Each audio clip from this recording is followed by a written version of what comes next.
Hi, I'm Haritina Mogosanu. I'm the Senior Science Communicator from Space Place at Cat Observatory Museums Wellington, and I'm also the Executive Director of the New Zealand Astrobiology Network, and I'm here at Stardate, Staveley, for a weekend of stargazing.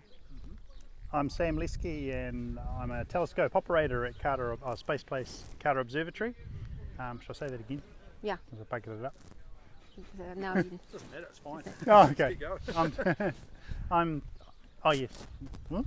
Oh. I'm. Milky Way Kiwi. Oh yeah. I'm Sam Leske, and I'm a telescope operator at Space Place, and also one of the co-authors on Milky Way Kiwi. And that's the website on my t-shirt. That's the website. That's our website, and I'm also in the New Zealand Astrobiology Network. And what sort of things do we see on the website? What have you got on there? Well, we report all sorts of things, many interesting things that are happening in space, space launches, some of the missions that are going to the other planets, rocket launches of interest. We also put up handy hints on how to find things in the night sky.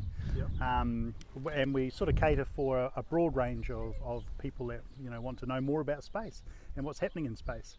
And we do it from a Kiwi slant, so we like to sort of put the view from New Zealand, if you like. with a little bit of analysis as well. Yeah. Yeah. And where does the whole Milky Way Kiwi thing come from? Well, because at the galactic centre, there's a patch of the sky. If you're on a very dark night, you'll see the Milky Way stretching out across the sky, and there's a little patch there that looks quite a lot like a kiwi. Yep. And you know the story of it. Yeah, and we knew about this for a very long time, about this dark patch at the centre of our galaxy.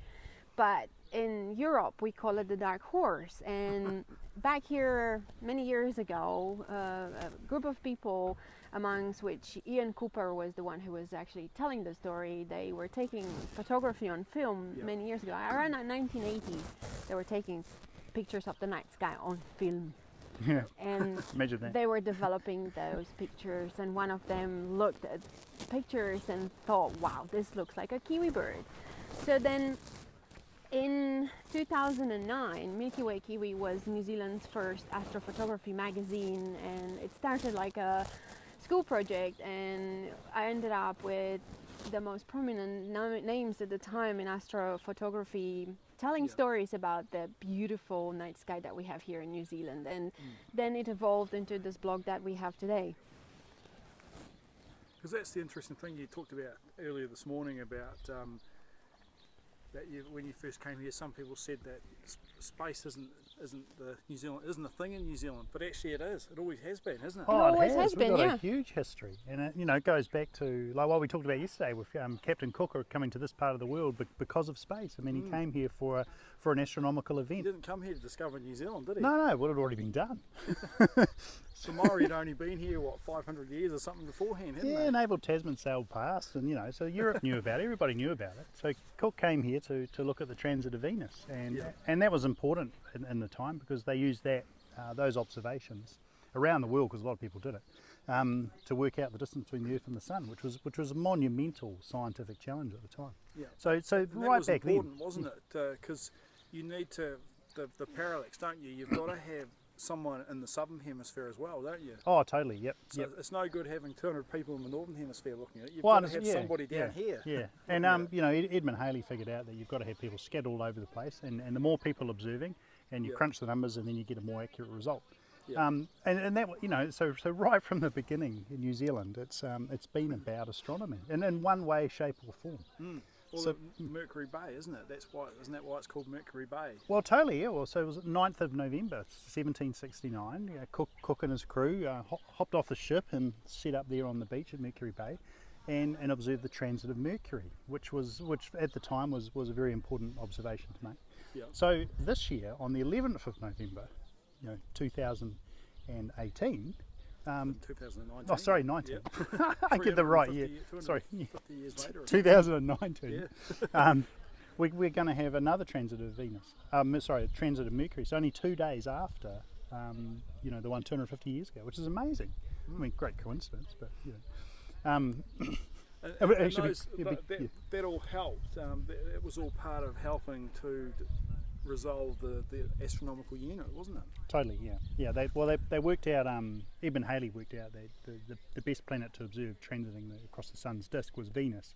Yeah. But of course there was still a lot of interest in observing transits of Mercury, because Mercury does it more often. It does it about 13 to 14 times a century, whereas Yep. the transit of Venus only occurs every 100, 120 years in a pair of 8 of them, in a pair 8 years apart. Yeah. So they're a lot more infrequent. You know, it's just quite kind of cool. So you you've know. got to plan ahead so you don't miss it, don't you? Oh well, totally. Yeah. Well. Because the last one was 2012, didn't you say, wasn't it? Yeah, 2004 and 2012. Yeah. Yep. So it's not going to happen again in our lifetime. What was it 2117, I think, and Wow. 2125? So That's we're 8 years pretty apart. old Yeah. by the time that comes around. Well, yeah. Who knows Oh. what science might discover by then? We might be Totally. here. We might be robots, but we might be here. and I guess as last night showed, that New Zealand is one of the best places in the world to study the stars, isn't it? Oh, it's fantastic. I mean, the views here are great. We don't have a lot of light pollution because of our relatively low population. We're all kind of spread out. And once you get out of the cities, it's nice and dark. I mean, it's important we preserve that though, and we don't wreck it. I mean, you just have to trust me because I'm from the Northern Hemisphere, and here is the best place on Earth. Here is the right way up on Earth. The maps should be upside down with the south up, yeah, because south points straight to the galactic center, whereas in Europe or, you know, at that latitude on the antipodes on the other side of the Earth, Yeah. you can only see the galactic center coming up about 30 degrees above the horizon, which is not too much because you have to look at it through layers of atmospheres. So it is truly that here in New Zealand and everywhere at this latitude here on Earth, we And that's can why see. you're here, isn't it? That's why I'm here. Yeah, we can see more stars than anywhere else. That's Everywhere else right. in the world. Yeah. But of course, you've been to other places too, haven't you? You've been to Utah to get a feel for what it might be like to go to Mars.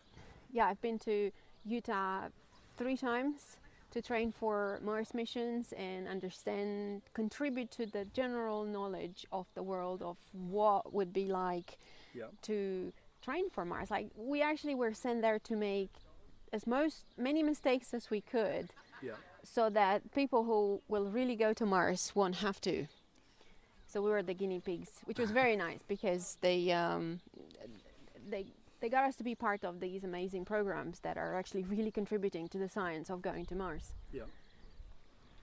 And back home in New Zealand, you're involved with the New Zealand Astrobiology Network and the Milky Way Kiwi website, and also Space Place. So what is Space Place? Space Place is the newest name of Carter Observatory. Carter Observatory is a very old observatory that was built in 1941 Yeah. and is part of a legacy of 5 observatories that were in Wellington, starting with the very first observatory that was measuring time, that was founded in 1863, which is quite a lot of history there. Yeah. And it was for very many years the National Observatory of New Zealand, and the act was repealed in 2007, I think, and after that we do more like science programs. We have a planetarium there, we have amazing telescopes, we have a 150 years old Thomas Cook telescope, a James Short one that we think came with Captain Cook. So it's this amazing place of science and science communication and space. Yeah. And I guess part of the extension of that was the last time you were down this way, wasn't it? Well, in September last year with Mars Week at Oxford. Yes. That's right. Yeah. And what's the flow on from that? I mean, that's... What we want to do now after the Mars Week, which is when we went to Oxford area school, stayed there for a week and played Martians with the kids and got them to do Mars missions. We want to create now a astrobiology course for teachers in New Zealand, because we believe that you have to teach the teachers and inspire the teachers, so then they in turn can go and work with the students. So that's for us in the cards this year. We're creating this astrobiology course for teachers with help and support from NASA and probably the European Space Agency.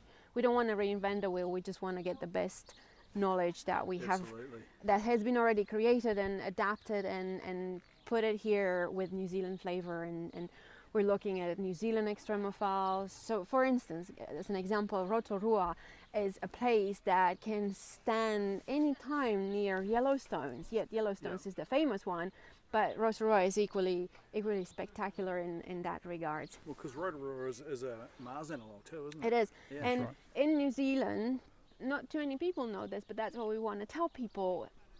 New Zealand is one of the best places on earth to learn about space, because we have so many different environments in here that are similar to what we might find in other planets or on other moons in the solar system. That it is, and it's all compact, is in a very packed, very tightly in one little space, which is here in New Zealand. So doesn't matter where you go, you find something that you could use to learn about the solar system, which I think it's fantastic. So New Zealand very much is a place to learn about space, isn't it? Oh, totally. So space is our thing, isn't it? It's a perfect place. There's so much going on. I mean, even just look around here.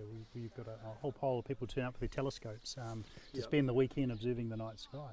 It's almost in our blood, you know, to want. Part of our history. That's right. Even Maori culture, wasn't it? They Totally. looked at the stars, didn't They navigated by the stars. Polynesians looked at the stars and they took directions by the stars, and that's something that it's well known now and researched. Well, Maori New Year's become a thing again, isn't it? And that's centered around the rising of the stars, isn't it? The rising of the Pleiades. Yeah. So it's never not been our thing. It's always been, and everybody who came here at any point in the past, it was about stars. Traveled by the stars or because of the stars. Yeah. I guess in some ways we've forgotten that, isn't it? But today in New Zealand, there's so much going on. There's tourism. We're launching satellites. There's so much going on in that space. We're about the skyscape, not the landscape. That's right. Yeah. The but I guess one of the challenges is getting that. Is getting astronomy into schools, isn't it? Because I mean, there's Earth and space science in the curriculum, but a lot of schools don't offer it as a subject, do they? Well, this is where we were really lucky with Oxford Area School, and the school really supported that part of the curriculum. You know, they've got a very active astronomy club there at the school with their observatory. They've got a fairly powerful telescope, and the teachers really got on behind it.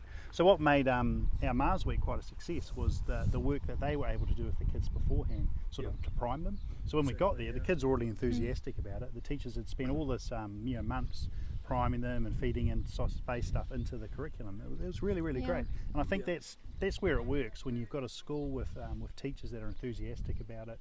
And I think a lot of the problem is that the teachers don't have the access to the resources to be able to teach this stuff. So this is part of what we need to do with the astrobiology course, is get out there, make this resource available so that teachers can skill themselves up on astrobiology and the ways of teaching it, know where the resources are, know what they can get hold of, get hold of Hari, and And also, a lot of people believe that if you want to go and work in space, you have to do astronomy. And we're here to say no.